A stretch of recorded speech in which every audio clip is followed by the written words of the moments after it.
சொர்க்கத்திற்கும் நரகத்திற்கும் என்ன வேறுபாடு?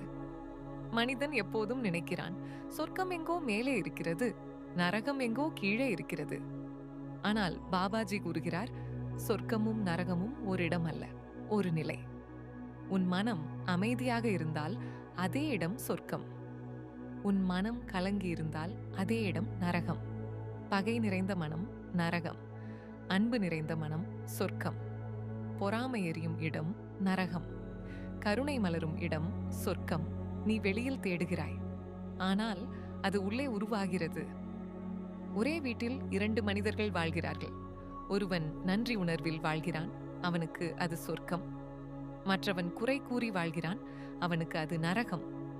வாழ்க்கை ஒன்றே, அனுபவம் மட்டும் வேறு. உங்களோட பேச இந்த பாபாஜி வாய்ப்பை சொல்கிறார், கொடுத்த இந்த நீ உன் பிரபஞ்சத்திற்கு எண்ணங்களை நன்றி. கவனித்தால் நம்ம இந்த நரகத்தை சொர்க்கமாக மாற்றலாம்.